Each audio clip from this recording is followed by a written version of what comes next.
வாக்குறுதி நிறைவேற்றணும்னு அவசியம் இல்ல அப்படின்றாரு. தேர்தல் வாக்குறுதி கொடுத்துட்டு அதை நிறைவேற்றத்துக்கு ஒண்ணும் அவசியம் இல்லையே.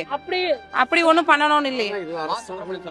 ஆமா, வேகன்சி இருந்தாதான் போடுவோம். அதாவது வருஷத்துக்கு ஒரு 100 பேர் இன்னும் ஒரு 20 வருஷம் நாங்க இதே பணியில தான் தொடரணும். நீங்க எங்கேயுமே அததான் எங்களுக்கு புரியல. எங்க தோழர்கள் எல்லாமே போய் கேட்கும்போது அவர் மிரட்டுற துணையில தான் பேசுறாரு.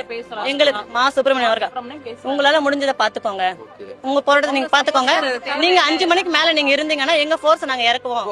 முதலமைச்சரோ அவங்களை யாரையும் பார்க்கவும் செவிசாய்த்து எங்களோட உரிமை குரலுக்கு பதில் கொடுக்கல. இதெல்லாம் பார்க்காம இருந்திருக்க மாட்டேன், கண்டிப்பா பாத்துப்பாங்க. ஆனா மத்த இடத்துக்கு போறதுக்கு எல்லாமே அவங்களுக்கு டைம் இருக்கு. பட் ஆனா செவிலியர்கள் சேவை செய்யறவங்க எங்களை பாக்கிறதுக்கு அவங்களுக்கு டைமே கிடையாது.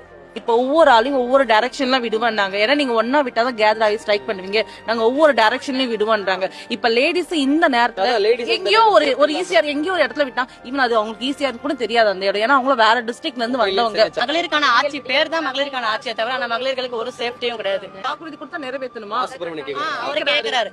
வாக்குறுதி கொடுத்தா அது நிறைவேற்றணுமா? நாங்க இல்ல வாக்குறுதி கொடுத்து ஆனா உங்ககிட்ட ஓட்டு வாங்கி அதிகாரத்தை அதுக்கப்புறம் உங்க ஓட்டெல்லாம் எங்களுக்கு தேவை கிடையாது, டிஎம்கே உங்க ஓட்டு நம்பி கிடையாது அப்படின்றாரு.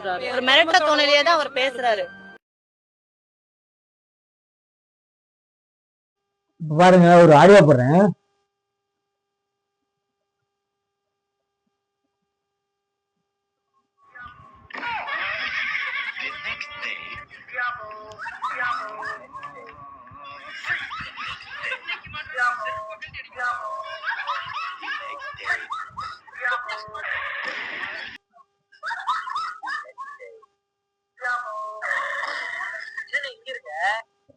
எதுக்கு இந்த ஆடியோ போடுறேன்னா, நல்லா கேளுங்க. இடியாப்பம் விற்க உரிமம் வேண்டும், கரெக்ட் தாங்க. ஃபுட் லைசன்ஸ் வேணும், அது ஃபுட் ஆர்டிகல்னால இடியாப்பம் ஃபுட் லைசன்ஸ் வேணும். இடியாப்பம் விற்க உரிமம் வேண்டும். சைக்கிள் இருசக்கர வாகனத்தில் இடியாப்பம் விற்போர் உரிமம் பெற வேண்டும். ஆண்டுக்கு ஒரு முறை உணவு உரிமத்தை புதுப்பிக்க வேண்டும். என்ன வரவேற்கத்தக்க ஒரு சட்டம்னு சொல்லலாம். உணவுத்துறை ஒரு பார்க்க வேண்டிய ஒரு இடம். என்ன சொல்ற, வெறும் இடியாப்பம் மட்டும் இல்லைங்க, எந்த ஒரு உணவு பொருளாக இருந்தாலும் இந்த உரிமை வாங்கணும்னு சொல்லிட்டு ஒரு சட்டம் கொண்டு வரணும். நான் அதெல்லாம் இல்லை.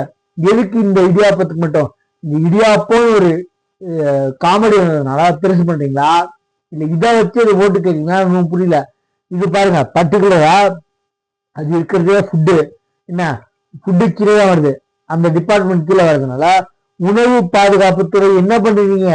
ஆக்சுவலி உணவுன்னு சார்ந்த எந்த பொருளாக இருந்தாலும் உணவு பாதுகாப்புத்துறை எடுக்கணும் ஆக்ஷன். உரிமம் இல்லாம விட்டாங்கன்னா என்ன ரொம்ப கேவலமான ஜென்மம் எடுத்துக்கலாம். அவங்க மத கலவரத்தை தூண்ட மாதிரி, மத கலவரத்தை தூண்டுற மாதிரி, ஜாதி கலவரத்தை தூண்டுற மாதிரி இவனுங்களே வச்சுக்கானுங்க. கார்த்திகை தீபத்தை ஏற்ற விட மாட்டாங்க. யாரா மத்தவங்க இல்ல, மத்தவங்களும் ஏற்றுறாங்க. அது வரைக்கும் முஸ்லீம்கள் சொல்றாங்க, கிறிஸ்டியன் சொல்றாங்க தீபாவளி அது அவங்க ஏற்கட்டும் அப்படின்னாங்க. அவங்களும் இப்ப சந்திரக்கூட நடத்தினாங்க, பொதுமக்கள் கருத்து நிறுத்தினாங்க. சந்திரக்கூட இல்ல, அறிவுறுத்தணுமா நீ பரப்புறதே அப்படிதான். இந்த ஐடி சரி, நாடக கட்சியோட தலைவனும் சரி, ரொம்ப கேவலமான ஆளுங்க. உண்மை அப்படியே உண்மை மாதிரியே போய் பரப்புவானுங்க. சந்திரனை கூட நிப்பாட்டினாங்க பொதுமக்கள். அவங்க செய்யக்கூடாதுல்ல. கார்த்திகை தீபத்தை ஏன் ஏத்த விடல? அறிவிட்ட ஜென்மங்களா, கார்த்திகை தீபத்தை ஏன் ஏத்த விடல? சந்திரனை கூட ஏத்துறீங்களா? கூட நாங்களும் நிக்கிறோம். அது ஏத்தும் போது எங்களுக்கு ஒரு சந்தோஷம் தான். எங்களுக்கு கார்த்திகை தீபத்தை ஏத்த விடுங்களான்னு கேக்குறாங்க. வெக்க இடங்களா? கொஞ்சம் கூட சிறுபான்மை ஓட்டு வேணும்னு சொல்றதுக்கா நீங்க எப்படி மத கலவரத்தையும் ஜாதி கலர் துண்டையும் தெரிஞ்சு பேசுற மக்களுக்கு? அவங்களுக்கு நீங்க யாருக்கு சப்போர்ட் பண்ணி பேசுறீங்களோ அவங்களுக்கே தெரிஞ்சு போச்சு. ஏன் இந்த வெக்கைங்கிட்ட போகுது? இந்த சவுண்ட் இருந்துச்சுல இடியாப்பம் இது மாதிரி வீட்டுல திமுக காரன் ஊட்டுற மாதிரி எந்த உருக்கு பார்க்க முடியாதுங்க. அந்த அளவுக்கு ஊட்டுவான். என்ன இதுல தேர்தல் வாக்குறுதி வேலை சுப்பிரமணிய மாசு சொல்லுவாங்க. நம்ம இந்த மாசு செவிலியர்கள் போராட்ட நேரத்துல அக்ரிமெண்ட் எடுத்து படிக்கிறாரு. இவங்க அக்ரிமெண்ட் போட்டிருக்காங்க, 2 வருஷத்துக்கு அந்த பணி நடந்த கேட்கக்கூடாது, சம்பளம் கேட்கக்கூடாது. வெக்க கேட்டாங்களா? நீங்க தானே வாக்குறுதி கொடுத்தீங்க, காலி இடம் இருந்துச்சுன்னா நிரப்புவோம், காலி இடங்கள் பணியிடங்கள் காலியா இருக்க விட மாட்டேன்னு சொல்லிட்டு நீங்க நல்லா வெக்க இடங்களா? அதை கேட்டா இப்படியெல்லாம் கேட்கக்கூடாது. அக்ரிமெண்ட் வேலை என்னன்னா நீங்க ஆல்ரெடி மெட்ராஸ் ஹைகோர்ட் மதுரை கிளை யாராச்சும் ஒரு ஸ்டூடெண்ட்ஸ் காசு கட்ட முடியாம டிஸ்கண்டினியூ பண்ண இல்ல அவங்க சொந்த சூழ்நிலைக்கா டிஸ்கண்டினியூ பண்ணிட்டா காசை வசூல் பண்ணக்கூடாது, அவங்க பேலன்ஸ் இருக்க ஃபீஸா வசூல் பண்ணக்கூடாது. நீங்க நடத்துறது அவங்க பழைய 10th 12th சர்டிபிகேட் வச்சு காலேஜ் வசூல் பண்ணக்கூடாது, நீங்க நடத்துறது வந்து காலேஜ் ஃபைனான்ஸ் ஆபீஸ்லன்னு சொன்னாங்க. அதே மாதிரி இப்ப கோர்ட்டே முன் வந்து நீங்க நடத்துறது ஆட்சி என்ன, நீங்க ஃபைனான்ஸ் ஆபீஸ்ல அதை எடுத்து அக்ரிமெண்ட்டை காட்டக்கூடாது, காலி இடங்களை பணி நடப்பாம என்ன பிடிக்கிட்டு இருக்கீங்க. கொரோனா காலத்துல கண்கண்ட தெரியும் யாராவது சொல்லி இருக்கலாம், இப்ப கண்ணுக்கு தெரியாத தெரியுமாட்டாங்க. ஏன்டா அப்படி எல்லாம் உங்களுக்கு எல்லாம் ஒரு ஐடியா இல்லையாடா?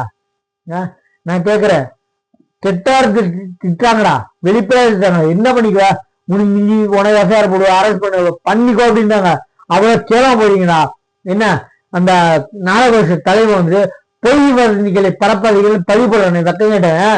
வசதிச்சாரம் குடிச்சா இருந்தாங்களா, அதுக்கு எங்க புரியுங்க நீங்க வசதிச்சாரம் குடிச்சு இறங்கினால அங்க நீதான் இந்த பொய் மகேஷத்துக்கான அவன் அனுப்பிச்சா, சரி அடிமடை தொண்டை அனுப்பிச்சா, எது வேண்டாம். இப்ப எப்படி நீ போட்டிய பதிவு போட்டியாடா வெக்க கேட்டவனு அதை சொல்றா வெளிப்படையா. என்ன போல வசதிச்சாராயும் தெரிஞ்சுதான் கொடுத்தாங்க.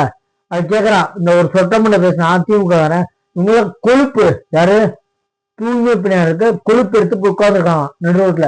அதே மாதிரி செவிலியர்களுக்கு கொழுப்பு எடுத்து வச்சாங்க, சம்பளம் கொழுப்பான், கவர்மெண்ட் பிச்சை காசு மாதிரி கொடுக்குறாங்களா. உங்களுக்கு தேவையில்ல. ஏன்னா கொரோனா காலத்துல இவன் கண் கண்ட தெய்வம், இப்ப கண்ணுக்கு தெரியாத தெய்வம் ஆயிட்டாங்க. தெய்வம் கூட இல்ல, கண்ணுக்கு தெரியாத பூதம் ஆயிட்டாங்க.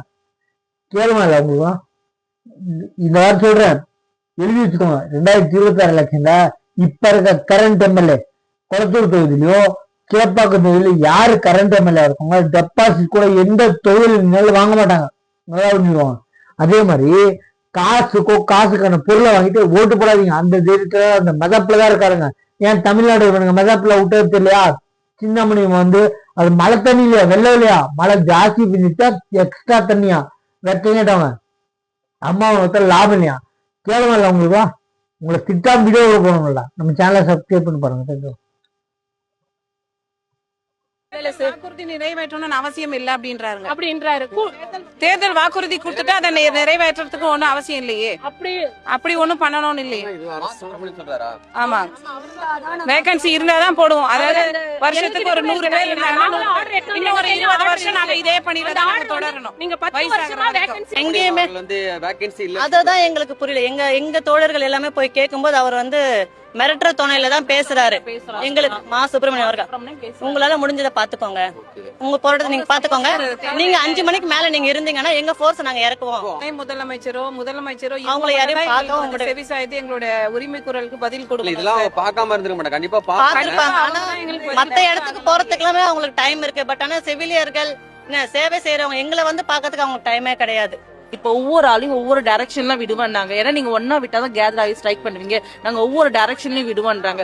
இப்ப லேடிஸ் இந்த நேரத்துல எங்கேயோ ஒரு ஈஸியா எங்கேயோ ஒரு இடத்துல விட்டா இவன் அது அவங்களுக்கு ஈஸியா கூட தெரியாது அந்த இடம். ஏன்னா அவங்க வேற டிஸ்ட்ரிக்ட்ல இருந்து வந்தவங்க. மகளிருக்கான ஆட்சி பேர் தான் மகளிருக்கான ஆட்சியை தவிர ஆனா மகளிர்களுக்கு ஒரு சேஃப்டியும் கிடையாது. வாக்குறுதி கொடுத்தா நிறைவேற்றணுமா அவரு கேக்குறாரு, வாக்குறுதி கொடுத்தா அதை நிறைவேற்றணுமா? நாங்க இல்ல வாக்குறுதி கொடுத்து ஆனா உங்ககிட்ட ஓட்டு வாங்கி அதிகாரத்தை அதுக்கப்புறம் உங்க ஓட்டெல்லாம் எங்களுக்கு தேவை கிடையாது, டிஎம்கே வந்து உங்க ஓட்டு நம்பி கிடையாது அப்படின்றாரு.